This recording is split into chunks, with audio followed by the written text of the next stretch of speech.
Det var hester, så jeg gjorde mye arbeid med hester. Tractors and horses, yeah. Traktor og hester. Jeg har gjort alt kan arbeid med hester. Pløgde og kaldt, og det pleier i kønne, vet du. Da hadde jeg en rekke om gangen.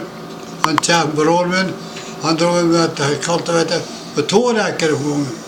Så at vi kunne, men det var hele sommeren, det kunne vært stort.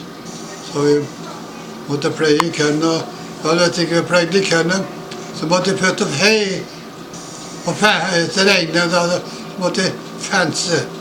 Det var sikkert som det kom nesten aldri til byen, det var ikke jeg. Men det var arbeid hele tiden.